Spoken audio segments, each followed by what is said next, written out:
Welcome to another episode of Dialogue Diaries, where we go beyond the headlines and explore transformative ideas that shape our future.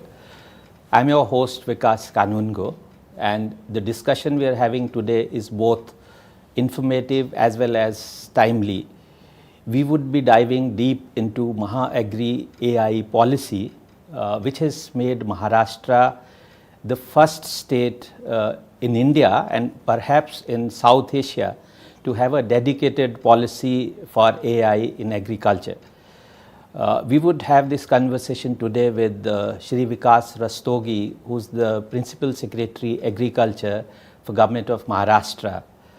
As the Chief Officer who is not only the architect of this policy but also entrusted with implementing the policy, he brings not only the administrative leadership but also a foresight into how this technology can be used for transforming agriculture in the state. Welcome to the show, sir. So, as I was saying, this policy is the first of its kind in the entire country and perhaps entire South Asia, based upon my knowledge, where there is a dedicated policy for using artificial intelligence, blockchain and emerging technologies for transforming agriculture. As the person who has been behind this vision and would also be implementing it, I would like to ask you, what was your inspiration for coming out with this policy? What challenges do you think you're trying to solve with this policy document, and where do you see the farmers of the state by 2029 as a result of this implementation? Good afternoon. It's really a pleasure to talk to you, Vikas, today. You are correct, the Maharashtra Agri AI Policy 25-29 is indeed an ambitious undertaking aiming to revolutionize Maharashtra's agriculture landscape through artificial intelligence and emerging technologies. The inspiration behind launching this policy stems from the fact that agriculture plays in Maharashtra's economy a very vital role. It contributes significantly to the gross state value added and providing livelihood to almost half of the state's population. Despite this, the sector has faced a lot of challenges. Some of them include low productivity, climate variability, water stress, input costs have been rising, labor shortages, and top it all, market inefficiency. So the overarching vision for the state's policy is to position Maharashtra as a national leader in AI-driven agriculture. It aims to foster sustainable growth, enhancing productivity, resilience, and farmer income through technology-driven and farmer-centric interventions. The policy seeks to produce replicable models aligning with the Viksit Bharat Act 2047 and makes a substantial contribution to the sustainable development goal, including no hunger, etc., and ultimately leads to economic transformation of the farmers in the state. The policy also aims to transform Maharashtra into a $1 trillion economy while contributing to SDGs through food security, climate action, and inclusive rural development. That's in fact a very comprehensive view of the policy. Now, let's try to understand each of the pillars of the policy. You've mentioned about setting up an AI and Agri-Tech Innovation Center, which will not only have its headquarters in Mumbai, but also extension at the agricultural universities as well as the rural centers. Can you please tell us how this center would be governed, what kind of work it will be doing, and how this will collaborate or communicate with various departments of the government as well as other stakeholders such as industry, startups, academic institutions, etc.? So the Artificial Intelligence and Agri-Tech Innovation Center will serve as a full-time dedicated program management and innovation delivery unit for the policy. It will actually be at the heart and soul of the policy to implement it. It will be an operational backbone responsible for day-to-day operation, interdepartmental coordination, stakeholder engagement, innovation facilitation and performance monitoring. The core of its mandate is to translate policy priority into actionable programs. As you know, the policy is really transformative. So the center will actually ensure that it results into actionable programs, projects and partnership. This will also be acting as a full-time secretariat to state level technical committee, SLTC, assisting with the project design, documentation, evaluation and eventually policy feedback as well. The center will include domain experts and functional specialists. In terms of its roles in executing the policy, it will be responsible for identifying the projects, it will work in the secretarial functions, it will manage the program and coordination, technical and project support. It will also provide sandbox and infrastructure management. As you know, edX is an important part of the pillar of the policy. It will also ensure that capacity building and farmer engagement is actually taken to everybody. It will help in monitoring, evaluation and learning, evolving the policy as we implement it, and lots of partnership, resource mobilization, eventually leading to a global AI in agriculture conference. So this center will be complemented by a comprehensive state-wide research and innovation ecosystem. So we don't want only the center to be there, but the state universities will also have their innovation labs, research labs, and they will together will work as a hub for designing, developing and deploying Gen AI and emerging technology solutions for agriculture, eventually addressing both research challenges and real world implementation gaps.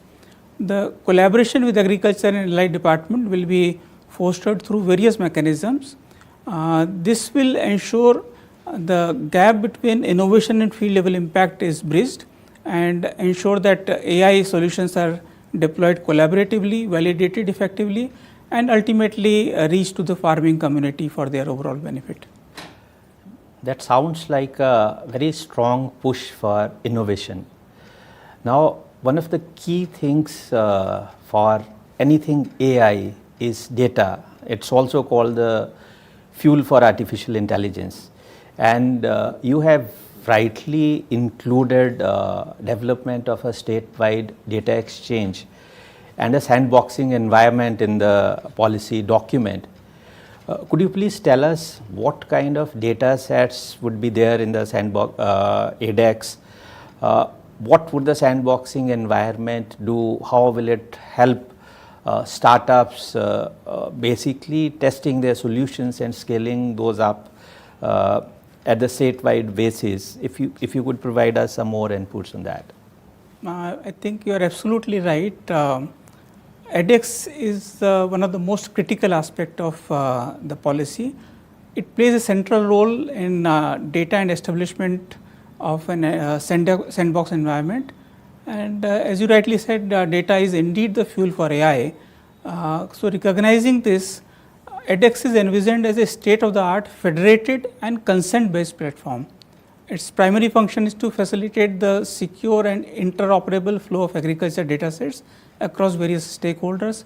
These could be farmer producer organizations, these could be companies, various departments and other stakeholders.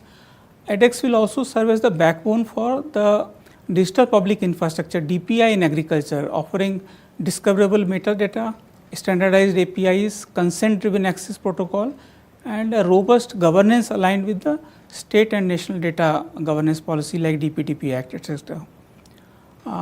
The platform itself will not store the data. It will be basically functioning as a dynamic catalog of resources.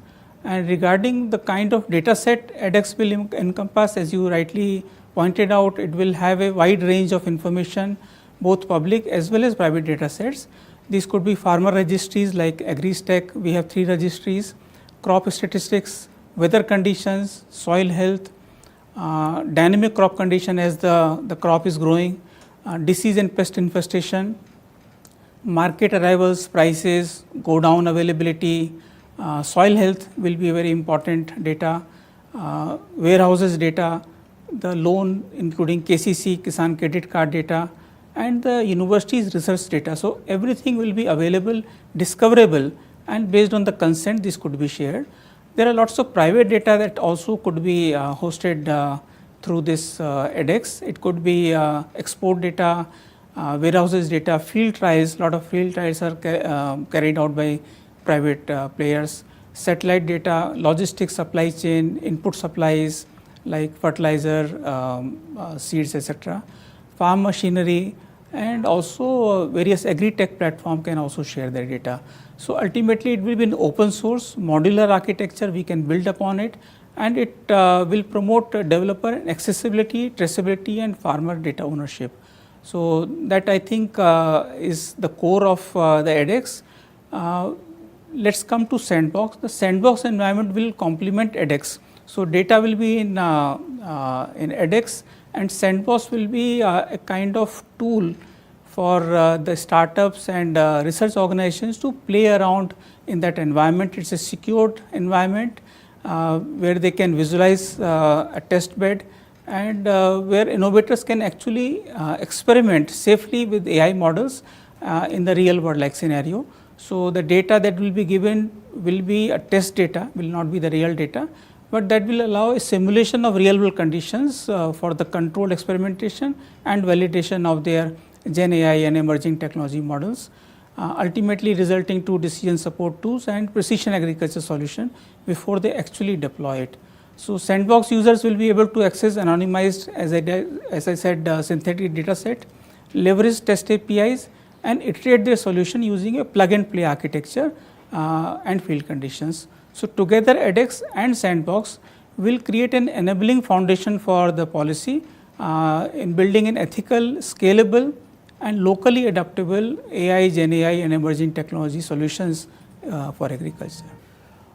Indeed, having a rich data set as you just described through the edX could be a game changer. Now, in addition to this data, the policy also talks about a GIS engine to be created as a separate DPG. As I understand, Maharashtra already have MahaAgri program which uses remote sensing and GIS.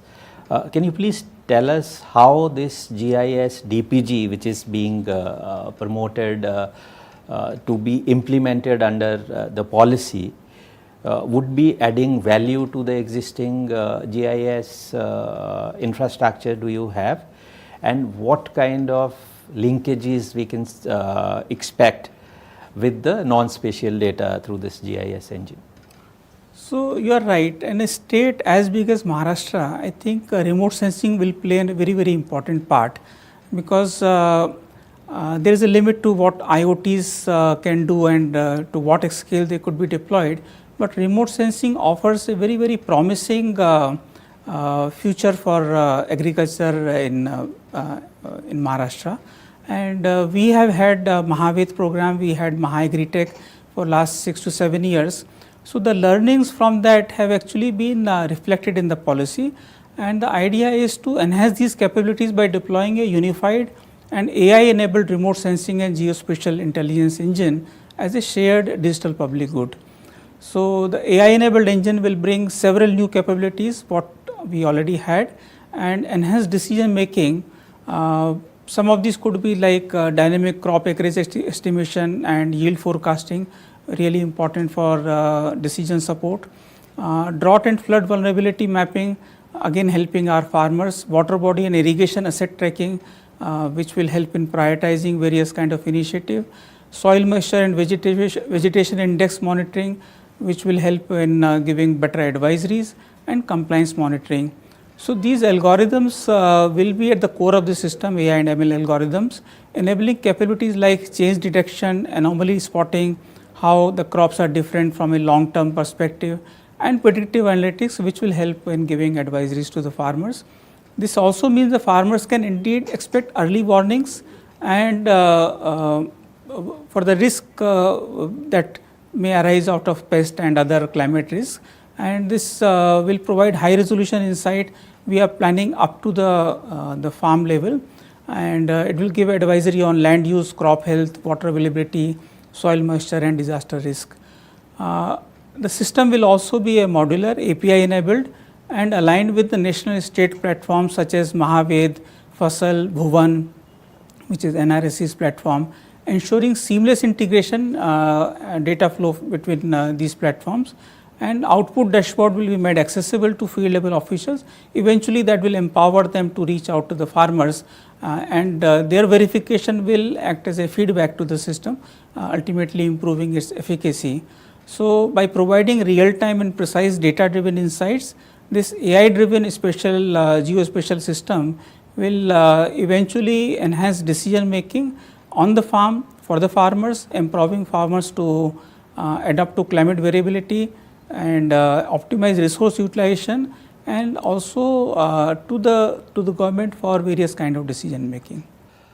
Absolutely, the better predictions, both using spatial and non-spatial data, can be a game changer in providing services to the farmers. Now, another very interesting thing I saw in the policy is an initiative called Vistar, where you're trying to use generative AI in Marathi language to provide advisories to the services in their local language. That seems very cutting edge, because not many states I know of have been able to use a localized data sets, highly curated through the scientific advisors, to provide these kinds of services. So, I would like to know, where do you see the use of Vistar chatbot going for the farmers? Will it only provide the advisories to the farmers, or in future would it also be able to do predictive analysis and give advice based upon additional data sets which might be available through ADEX or your spatial engine? So, as you rightly given the long form of Vistar, I should also say that Vistar actually in Marathi means extension, and we think digital extension services will help us in reaching out to more than 17 million farmers of Maharashtra. Now, Vistar is an AI powered multimodal advisory services system in local language, that is Marathi. It involves deploying chatbots, voice assistant and vernacular content generator. These tools deliver personalized advice on a wide range of topics, which includes crop production, disease and pest management, market trends, government schemes. So, at one single click, the farmer can access these services and information, and also advices. This will directly address the question that you asked, what it is going to do. Now, let me go in a little detail. It deploys interactive modules that enable farmers to simulate various farming scenarios. So, a farmer can ask, like, if I plant this kind of crop, what kind of yield can I expect, what will be the market scenarios. So, in a decision making, it will be a really important role for the farmers. It will also help in risk mitigation and input optimization, because the soil health data and the weather data is available. So, AI tools will allow farmers to simulate crop scenarios before they make decisions, and thus reduce risks to them. In practice, Vistar will work by integrating various existing digital public infrastructure DPI. It also aligns with the national platform like AgriStack, which has the data of farmers, the farm fields, and so also the crop they are growing. The language translation tool will help that irrespective of which language the information is available, farmers can access it in Marathi. And the advisories and simulation tool draw upon credible data sets like the research output by various universities, and ultimately in an easy to understand language by the farmers. The Vistar also complements traditional extension services by providing timely, personalized and actionable advisory. These are not generic advisories, these are basically related to the farmer, its own crop and the land. It also helps capacity building and training for frontline extension worker, because this gives them all the information in a single device. And it also helps in collaborative content development. Based on the feedback, we continuously improve our models. So, ultimately by operationalizing the Vistar initiative, Maharashtra aims to enhance the reach and effectiveness of extension services and foster a more resilient and informed farming community. I am happy to inform you that Vistar has actually been launched in Maharashtra. More than 50,000 farmers are using these services, and we are continuously striving to make it more useful for the farmers, bring in more data sets, and eventually become a really useful tool for the farming communities. This is really fascinating. AI generated advice in the local language. I think this is really cutting edge for the farmers here.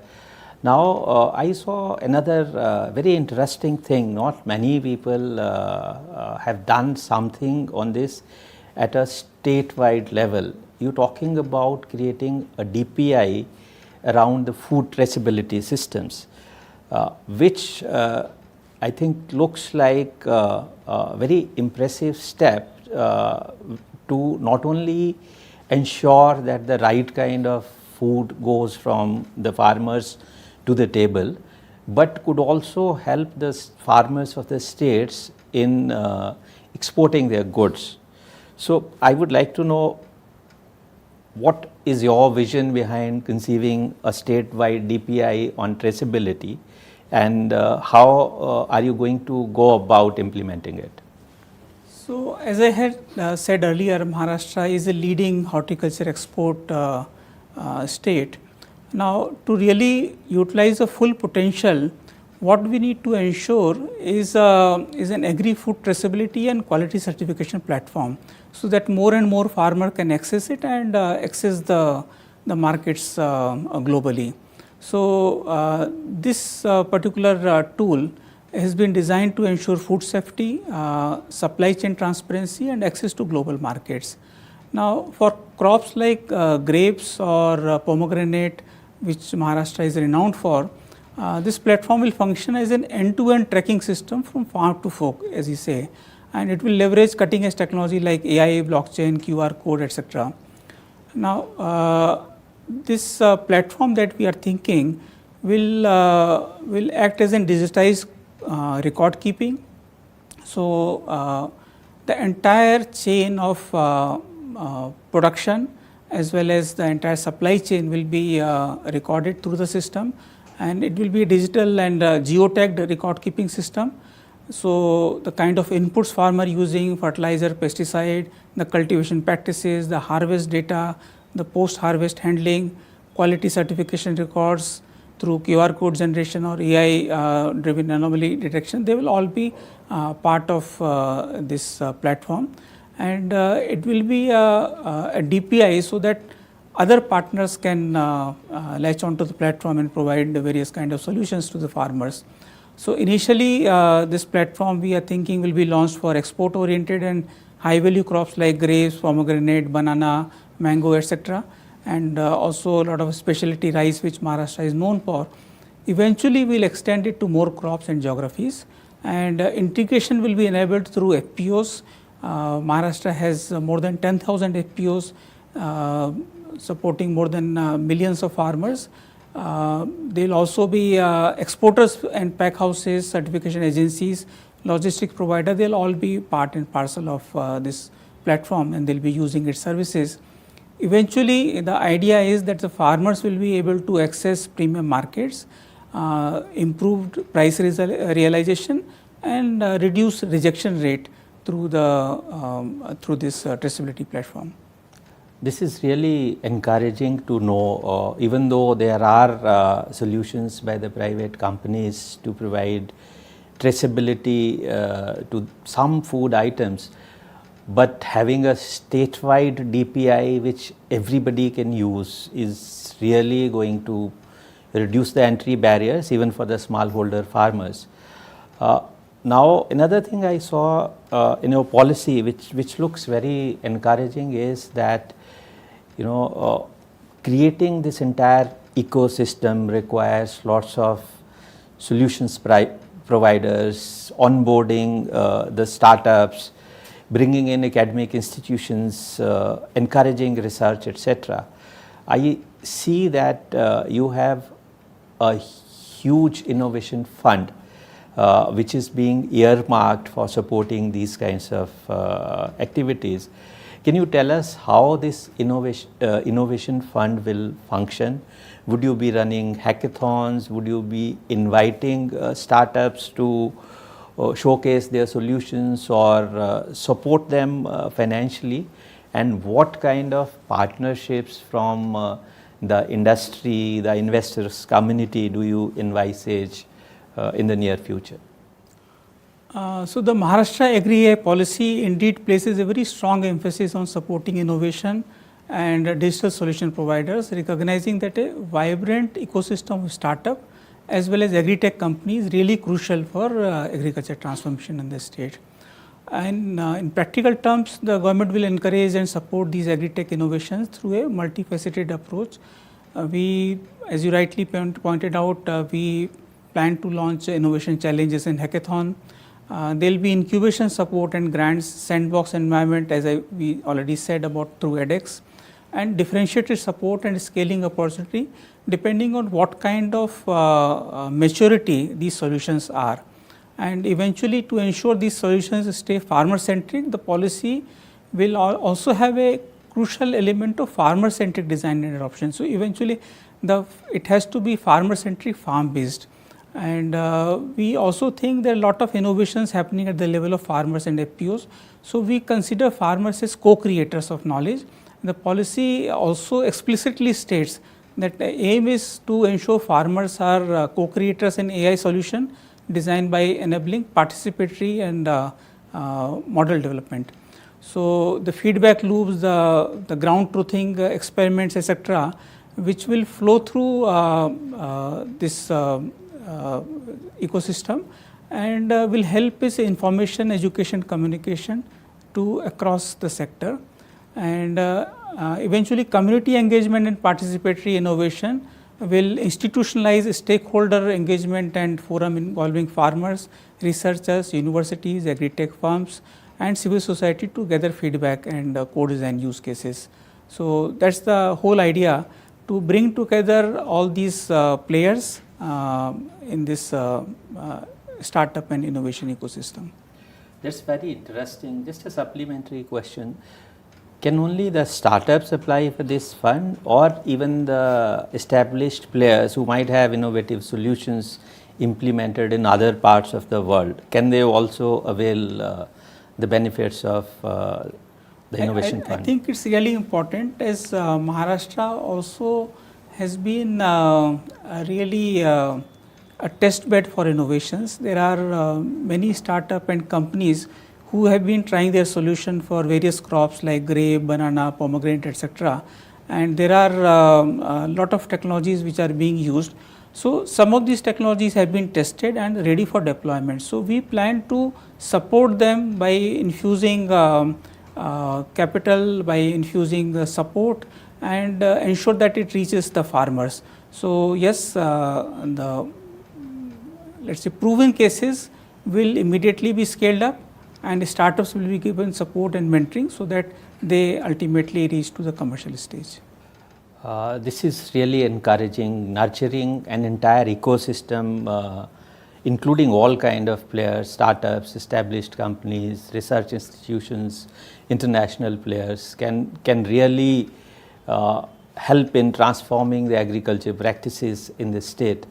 Now, one of the things which is being often talked about is the capacity, both the capacity, delivery capacity of the government organizations, your extension workers, your officers, since you're talking about AI based tools, and as well as the absorptive capacity of the farmers or farming community who would be using these tools.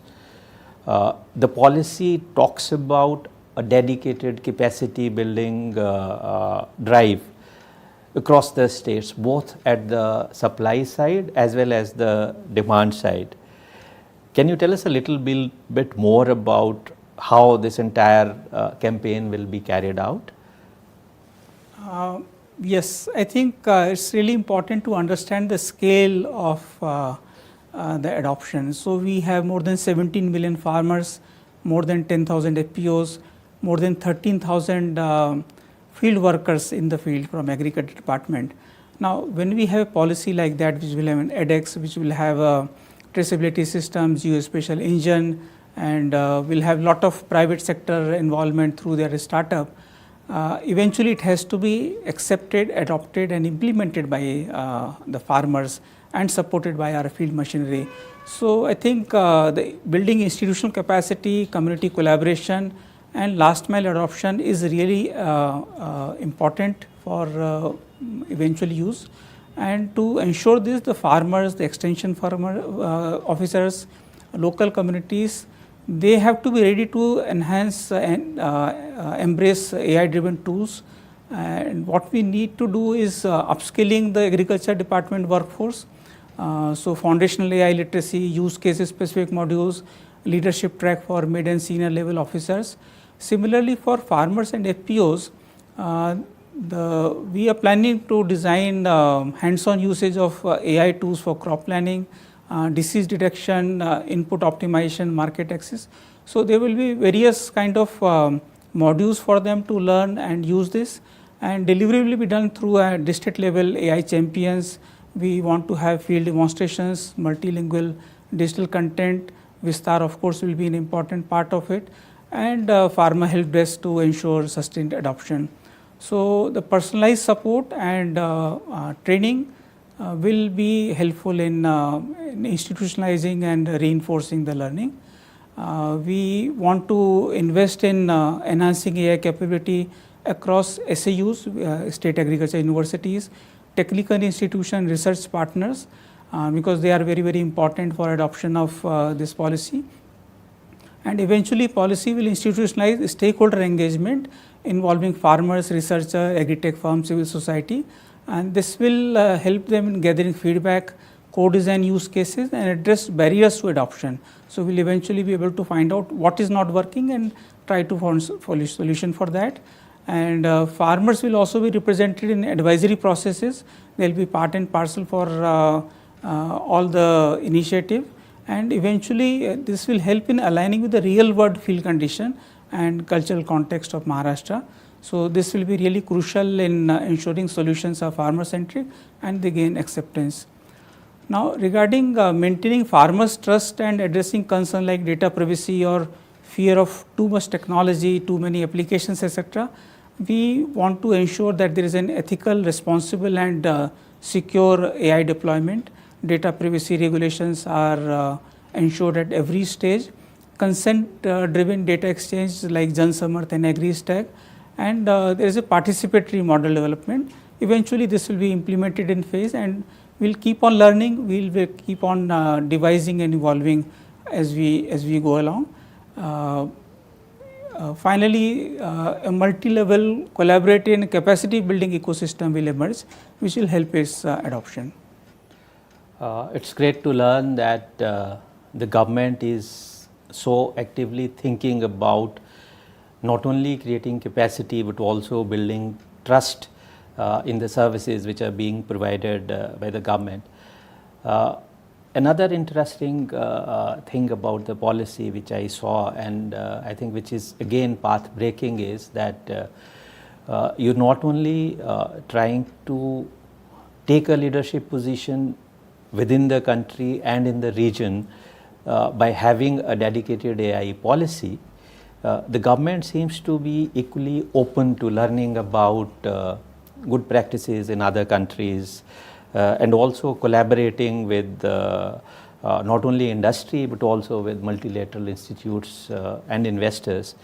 So the pillar about having this global AI summit, AI conference and investors summit looks very interesting, especially from the point of view of the fact that Maharashtra has already taken a leadership position in having a dedicated AI policy. So, what is it that you want to achieve through this global investors summit, and what kind of partners would you want to have ideally who come and participate in this, both from within the country and from across the world? So, what I think it's really important for us to open up the possibilities for our farmers that exist globally. So, this is indeed a bold step designed to position Maharashtra as a global nucleus for AI driven agriculture innovation. And the core vision is basically to elevate Maharashtra as a global leader in AI driven agriculture and emerging technology solutions, and also to ensure that the private investors, public investors, they see Maharashtra as an important destination in agriculture sector. So, this summit and global conference will catalyze partnership, promote knowledge exchange, mobilize both domestic and international capital into the state's agri-tech ecosystem. The intention is to bring global experts, companies, investors to connect with our local ecosystem, and local I said not only Maharashtra but entire country. And the conference will convene a diverse cross section of stakeholders, which will have global thought leaders, frontier technology firms, venture capitalists, multilateral agencies, state delegations from the country, policy think tank, and of course farmer producer organizations. So, we believe it will indeed be a significant platform for our startup and farmers to showcase innovation, forge partnership, and also engaging in strategic dialogue, policy roundtable, pitch session, product showcase, and field demonstration. We plan to hold it across the state as we go along at different locations every year, and to ensure that we are able to showcase Maharashtra's progress and leadership, providing a global stage for innovators, facilitate stakeholder interactions, and attracting global investment, which is really important. Benchmarking progress and defining investment roadmap. So, what we plan to do in the next 1 or 2 years, and knowledge exchange and best practices. So, the event we planning to hold in Mumbai in February or March 26 during that period, and we would invite all the experts, the thinkers, policy thinkers, as well as various companies, academic institutions to take part. This will be a unique opportunity for all of you to really come here, discuss, see for yourself, contribute, learn, and make partnerships. We want this to be a powerful catalyst for growth, bringing together all the components which are capital, expertise, innovative solution, eventually to accelerate Maharashtra's journey towards AI driven agriculture transformation. This seems from whatever you have described that Maharashtra is really not only taking the leadership position within the country, but as you rightly said, aiming to become the global nucleus for any transformation in agriculture. And all the pillars look to be very transformative, very bold steps. But before we wrap up this discussion, I want to know from you that when 2029 comes, which is the period you have described for this policy 2025 to 2029, what all do you think or aspire to have achieved by then, and how would you take it forward beyond 2029, because transforming agriculture is not just a small time duration initiative, but requires foresight for at least 2 decades maybe. Yeah, I think it's really important to not only think up to 29 but beyond as well, and what happens till 2029. So, in 29 when the policy concludes its initial 5-year period, the success will be multifaceted, encompassing both tangible as well as measurable outcomes and some intangible as well. What we believe there will be enhanced productivity and yield in the farmer field, of course resulting into higher farmer incomes and widespread adoption of AI solutions, and which will result in a thriving agri-tech ecosystem where a lot of startup and innovators would be attracted, and this will create a robust ecosystem of AI research, data exchange, startup incubation, digital skilling. So, this is what we feel should happen till 2029. We will continue to revisit the policy because the changes in artificial intelligence are really very quick. The center that we are setting up in universities, they will also be a flourishing hub, actively innovating, incubating new ideas, novel ideas, and scaling proven solutions. We also expect there will be a large number of successful agri-tech startup and companies originating in Maharashtra, and also demonstrating their solutions throughout, not only in Maharashtra. We also expect there will be increased foreign and domestic investment in agri-tech ventures, which will be of course catalyzed by the pillars that we are designed in the policy, and will be held by the annual summit that we plan to do. It will also result in skilled human capital. So, farmers, the extension workers, the organizations will have more skilled capital which will be able to use AI in emerging technologies, and eventually this will also result in enhanced climate resilience. It may not be measurable, but something which is really noticeable. It will also be an empowered farmers that might emerge out of it, and it will showcase, we believe, Maharashtra as a replicable model for sustainable and inclusive growth. So, in a nutshell, by 2029, if everything goes as we have planned and policy gets implemented properly, Maharashtra agriculture will be characterized by a dynamic, data-driven ecosystem where technology is not just an add-on, but an integral part of the farming, and eventually leading to visible and substantial improvement in livelihood and resilience to the farming community. Thank you so much for this wonderful conversation.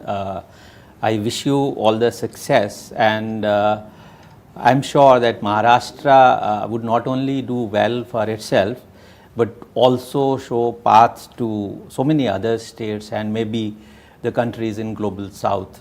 Thank you so much for your time. Thank you so much. We are really excited about implementing this policy, and we look forward to partner with all innovators, incubators, private capital, venture capitalists to come and partner with us, with our farming community, and ensure that the agriculture transformation takes place in Maharashtra. The Investor Summit seems to be a really good idea to take your innovative policy and its results to the world, as well as learn from other countries.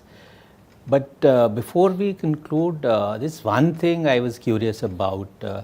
We have seen most of the policy initiatives where these kinds of pillars which you have require lots of investment, but in many places you have policies without the budget allocated to it, not enough fund available to immediately invest.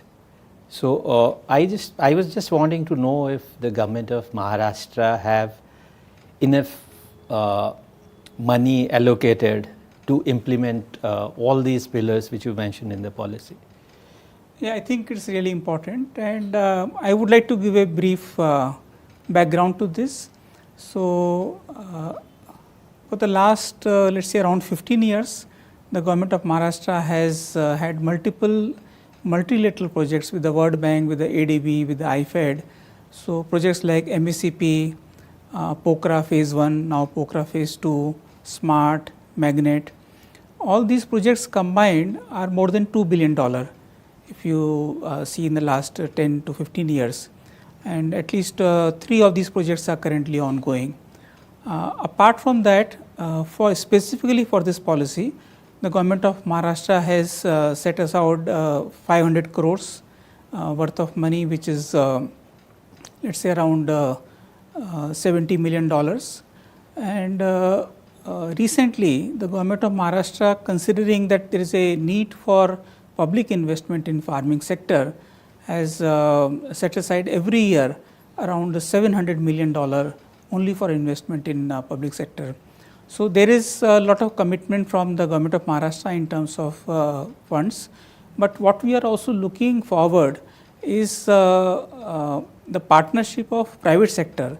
So there is an enabling environment. There are public investments already being done, but we would like private investment also to come, leverage the pillars of the policy and make investments in Maharashtra, so that the public and private investment together will transform the agriculture sector. So you talked about the private investors and partnerships with private industry.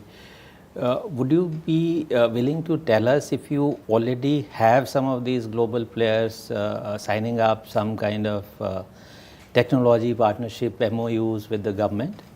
So there are multiple organizations which are working with the state in agriculture as well as other sectors. So Bill Melinda Gates Foundation is one, World Economic Forum is supporting us, Vadhvani Foundation, Vadhvani AI and Vadhvani Foundation both are working with us. Organizations like World Bank, as I said, ADB, Global Climate Fund. So we have been working with them closely. UNDP is supporting us.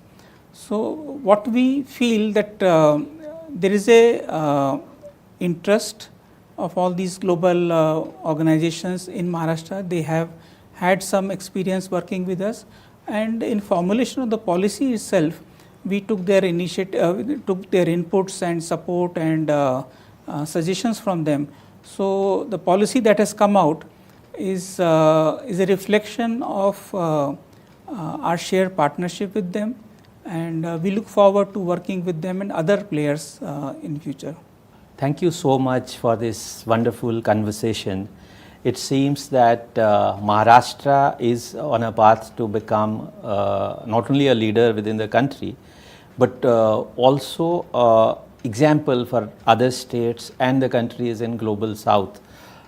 Thank you so much for your time. Thank you so much. We are really excited to implement the policy, and we truly believe that the policy will create a framework which will attract a lot of startup, innovators, thinkers, private capital firms, and basically our farming community to adopt AI and agri-tech solutions, and eventually leading to a transformation in agriculture sector in Maharashtra. Thank you so much.